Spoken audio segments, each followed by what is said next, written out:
نبی علیہ السلام نے جو اپنے صحابہ کی تربیت کی، کس انداز سے نبی علیہ السلام نے صحابہ کی تربیت کی، اور صحابہ کو جو نبی علیہ السلام سے محبت تھی، نبی علیہ السلام کے ساتھ ان کو جو ایک عقیدت تھی، ان کی بھی کوئی مثال نہیں ہے۔ حضرت کعب بن مالک رضی اللہ تعالی عنہ، یہ بخاری شریف کے اندر موجود ہے ان کا پورا واقعہ، کہ نبی علیہ السلام نے صحابہ سے فرمایا کہ میرے صحابہ تبوک کے لیے تیاری کرو، جنگ تبوک کے لیے حضور نے فرمایا کہ صحابہ تیاری کرو۔ تو یہ حضرت کعب بن مالک رضی اللہ تعالی عنہ آپ خود فرماتے ہیں کہ جب نبی علیہ السلام نے فرمایا کہ تبوک کے لیے تیاری کرو، تو میں نے کہا کہ چلو ٹھیک ہے، میں کل تیاری کر لوں گا، کیونکہ اس وقت میرے پاس مال بھی زیادہ تھا، مجھے گھوڑ سوار کے اندر ایک ہنر تھا میرے پاس، میں گھوڑ سواری بھی اچھی طریقے سے جانتا تھا، اسی طرح تیر اندازی جو ہے، نیزہ اندازی، یہ سب کام مجھے اچھی طریقے سے آتے تھے۔ تو میں نے سوچا کہ چلو میں کل تیاری کر لوں گا، پرسوں تیاری کر لوں گا۔ اسی طرح فرماتے کہ دن گزرتے جاتے، میں صبح تیاری کرتا اور صبح ارادہ کرتا کہ میں تیاری کرتا ہوں، اور رات ہو جاتی تو دن رہ جاتا۔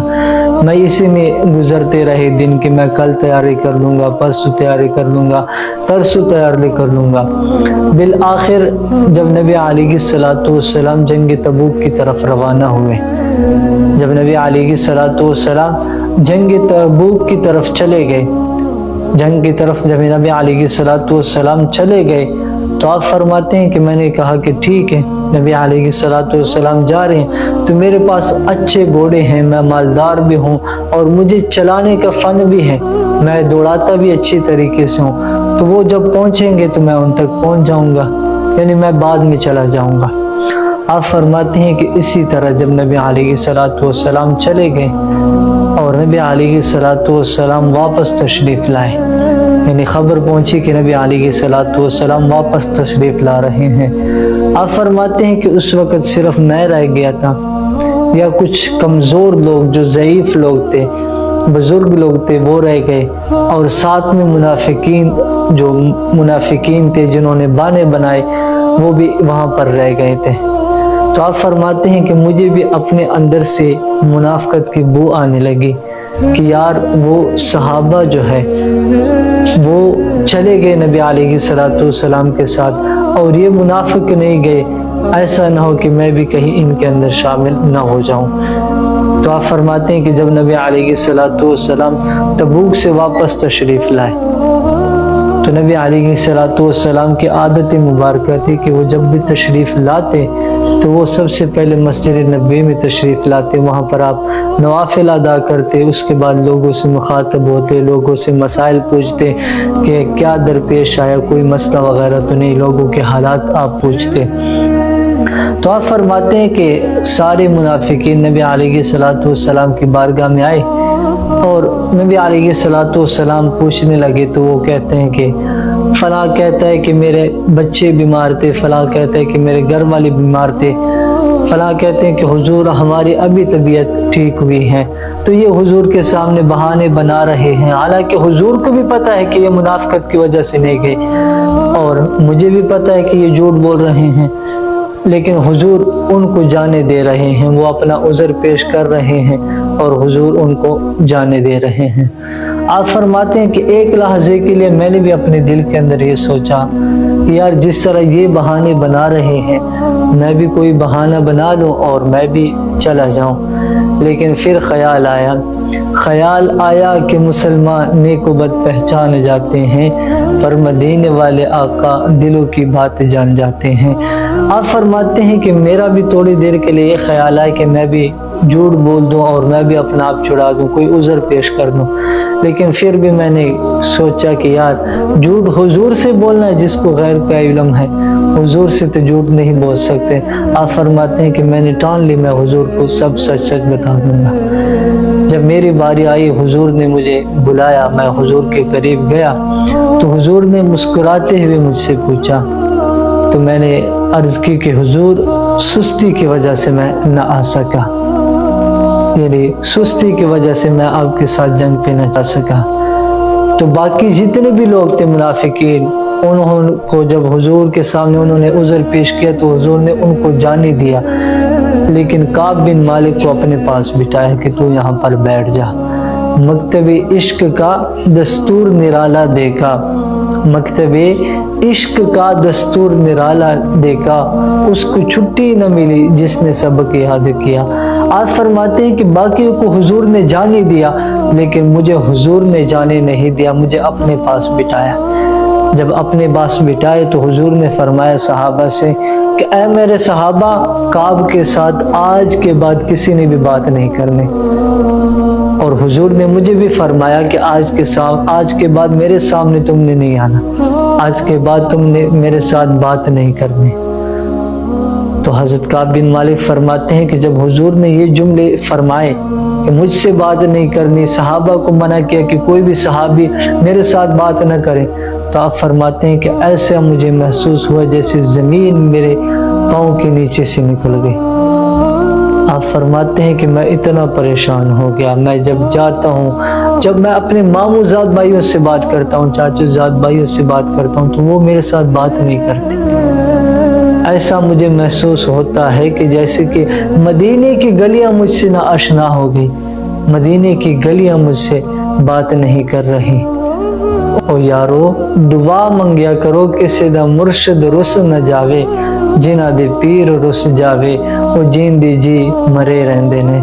آپ فرماندے ہیں کہ میں جو ہے اتنا پریشان ہو گیا کہ مجھ سے مدینے کی گلیاں بھی نہ آشنا ہو گئی، ایسا مجھے محسوس ہوتا ہے کہ مجھ سے وہ بھی بات نہیں کر رہی۔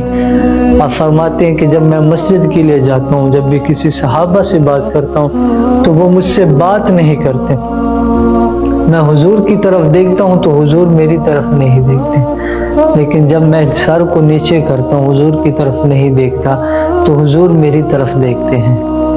جب حضور میری طرف دیکھتے ہیں تو میں جب حضور کی طرف دیکھتا ہوں تو پھر حضور منہ پھیر دیتے ہیں۔ وہ بابا فرید رحمت اللہ علیہ آپ نے بھی کمال فرمایا کہ نہ ویکاں تے میرا یار نہ ویکے، تے جے میں نہ ویکاں تو او ویکے، پر ایڈے بخت کتوں لیاواں میرے ویکن دے وچ ویکے، یار فریدہ بوہی یار دے مریے، پاویں او ویکے یا نہ ویکے۔ یعنی آپ فرماتے ہیں کہ میں جب حضور کو دیکھتا ہوں تو حضور مجھ سے منہ پھیر دیتے ہیں، لیکن جب میں حضور کو نہیں دیکھتا تو حضور میری طرف دیکھتے ہیں۔ آپ فرماتے ہیں کہ اسی طرح دن گزرتے گزرتے گئے، یہاں تک کہ حضور نے میرے گھر پیغام بھجوایا کہ کعب کو کہنا جا کے کہ وہ اپنی بیوی سے جدا ہو جائے،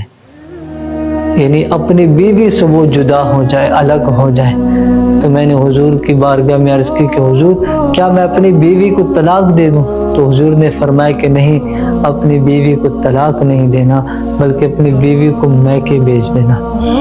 جب میں نے بیوی کو میکے بھیجا پھر میں اور تنگ ہو گیا، ایک تو حضور بات نہیں کر رہے، ایک تو صحابہ مجھ سے بات نہیں کر رہے، اوپر سے میرے گھر والے، میرے بچے، میرے یہ سب ادھر چلے گئے، میکے چلے گئے، تو میں اور پریشان ہو گیا۔ آپ فرماتے ہیں کہ میں بازار کے اندر جا رہا تھا تو غسان کے ایک عیسائی بادشاہ نے میری طرف اپنا قاصد بھیجا، غسان کے عیسائی بادشاہ نے میری طرف خط بھیجا، ایک غلام بھیجا، اور وہ جب مجھ سے ملا تو اس نے خط پہ لکھا تھا، وہ عیسائی بادشاہ نے خط پہ لکھا تھا، کیونکہ یہ خبر پورے عرب کے اندر، قبیلوں کے اندر پھیل گئی کہ ایک کعب بن مالک جو سردار ہے، اتنا مالدار ہے، اچھا گھوڑ سوار ہے، تیر انداز ہے، نیزہ باز ہے، اتنا اچھا سردار ہے۔ تو یہ خبر عرب کے اندر پھیل گئی کہ حضور نے اس کو، صحابہ کو منع کیا کہ آپ نے کعب بن مالک کے ساتھ نہیں بات کرنی۔ تو یہ خبر غسان کے وہ جو عیسائی بادشاہ تھا اس تک یہ خبر پہنچی، تو اس نے میری طرف قاصد بھیجا۔ جب قاصد بھیجا اس پہ خط تھا، خط مجھے دیا اس نے، تو اس پہ لکھا تھا کہ یار تم اتنے بڑے سردار ہو، اتنے اچھے گھوڑ سوار ہو، تجھے تو صوبے کا وزیر بنانا چاہیے، حالانکہ نبی علیہ الصلوۃ والسلام نے تجھے ہر چیز سے معزول کر دیا، صحابہ کو منع کیا کہ وہ تم سے بات نہ کرے، حالانکہ تمہیں اتنا مقام ملنا چاہیے۔ اور آگے اس نے لکھا تھا کہ ہم یہ نہیں کہتے کہ تو کافر ہو جا، تو مسلمان ہی رہ، لیکن تو ہمارے پاس آ جا، تمہیں ہم اچھے ایک منصب پر بٹھاتے ہیں۔ تو آپ فرماتے ہیں کہ مجھے اتنی زیادہ تکلیف پہلے کبھی نہیں ہوئی، حضور نے بات نہیں کی، میں نے برداشت کی، صحابہ بات نہیں کر رہے تھے، مجھے اتنی تکلیف نہیں ہوئی، میرے گھر والے چلے گئے، مجھے اتنی تکلیف نہیں ہوئی، لیکن جب میں نے یہ خط پڑھا کہ عیسائی بادشاہ نے میری طرف خط بھیجا تو میں اتنا پریشان ہو گیا، اتنی بات یہ مجھ پہ ناگوار گزری کہ میں مسجد کے اندر آیا اور میں اپنے رب کے حضور گڑگڑانے لگا، میں اپنے رب کے حضور معافیاں مانگنے لگا، میں نے اپنے رب کے حضور توبہ کیا کہ یا اللہ میں اتنا جو ہے میرا ایمان اتنا مشکوک ہو گیا کہ کافر مجھ پہ شک کرنے لگے، یا اللہ میرا ایمان اتنا مشکوک ہو گیا، کافر یہ سمجھتے ہیں کہ میں ان کے ساتھ سمجھوتا کروں۔ آج معذرت کے ساتھ کیا ہم کافروں کے ساتھ سمجھوتا نہیں کر لیتے؟ کہتے ہیں کہ یار وہ پریشر کی وجہ سے ہم نے اس طرح کیا، ان کی پریشر کی وجہ سے یار تم لوگ کافروں کے ساتھ سمجھوتا کرو، کیا مسلمان بھائی کا خون ان کے معاف کرو گے؟ مسلمان بھائی کا خون بہے گا اور تم نے اس کے ساتھ سمجھوتا کر لیا۔ حالانکہ یہ کافر تو تب تک خوش نہیں ہوتے جب تک ان کے دین کے حتیٰ تتبع ملتہم، جب تک ان کے دین کے اتباع نہیں کر لے تو وہ تب تک تم سے خوش نہیں ہوتے، اور تم کہتے ہو کہ یار ہماری دوستی ان کے ساتھ، ہم نے ان کے ساتھ سمجھوتا کیا، ان کا پریشر ہے۔ حالانکہ کعب بن مالک کو دیکھ کے جب خط دیکھا، انہوں نے خط پاڑا اور اس کو تندور کے اندر ڈالا، رب کے حضور آئے کہ اللہ میرا ایمان اتنا مشکوک ہو گیا کہ کافر بھی مجھ پر شک کرنے لگے، ہاں کہ میں یہ ایمان کو چھوڑ دوں اور ان کے پاس چلا جاؤں۔ آپ روتے گئے یہاں تک کہ حضور نے پیغام بھیجا کہ اے کعب آ جاؤ، خالق کائنات نے تمہاری توبہ قبول فرما لی۔ ایک غلام آیا حضور کا کعب بن مالک کے پاس کہ حضور نے آپ کو بلایا، آپ کی توبہ قبول ہو گئی۔ جب وہ حضور کی بارگاہ میں آیا تو حضور کے قدموں میں گر گیا، اور سب سے پہلے جو بات کی کعب بن مالک نے کہ حضور مجھے معاف کر دیں، حضور مجھ سے میرا جتنا بھی مال ہے، حضور میرے پاس جتنی بھی جائیداد ہے، میرے پاس جو سرداری ہے، میرے پاس جتنی بھی طاقتیں ہیں، حضور سب مجھ سے واپس لے لو، حضور سب مجھ سے واپس لے لو، کیونکہ ان کی وجہ سے میرے اندر تکبر آ گیا تھا، ان کی وجہ سے مجھ پر سستی آ گئی تھی کہ میں آپ کے ساتھ جنگ پہ نہ جا سکا، تو حضور یہ میری ساری چیزیں آپ رکھ لیں، حضور میری ساری چیزیں آپ رکھ لیں، بے نور بے چراغ جو محفل ہو پونک دو، بے نور بے چراغ جو محفل ہو پونک دو، اعظم وہ بلا اپنی ہستی ہی کیوں نہ ہو، اعظم بلا وہ اپنی ہستی ہی کیوں نہ ہو، جو چیز اس کی راہ میں حائل ہو وہ پھونک دو۔ تو انہوں نے حضور کی بارگاہ میں عرض کی کہ حضور جتنی بھی میری چیزیں ہیں، جتنی بھی میرے پاس مال ہے، جتنا بھی میرے پاس طاقت ہے، میرے پاس وزارت ہے، سربراہی ہیں، حضور سب آپ پہ قربان ہیں، یہ سب چیزیں مجھ سے لے لو۔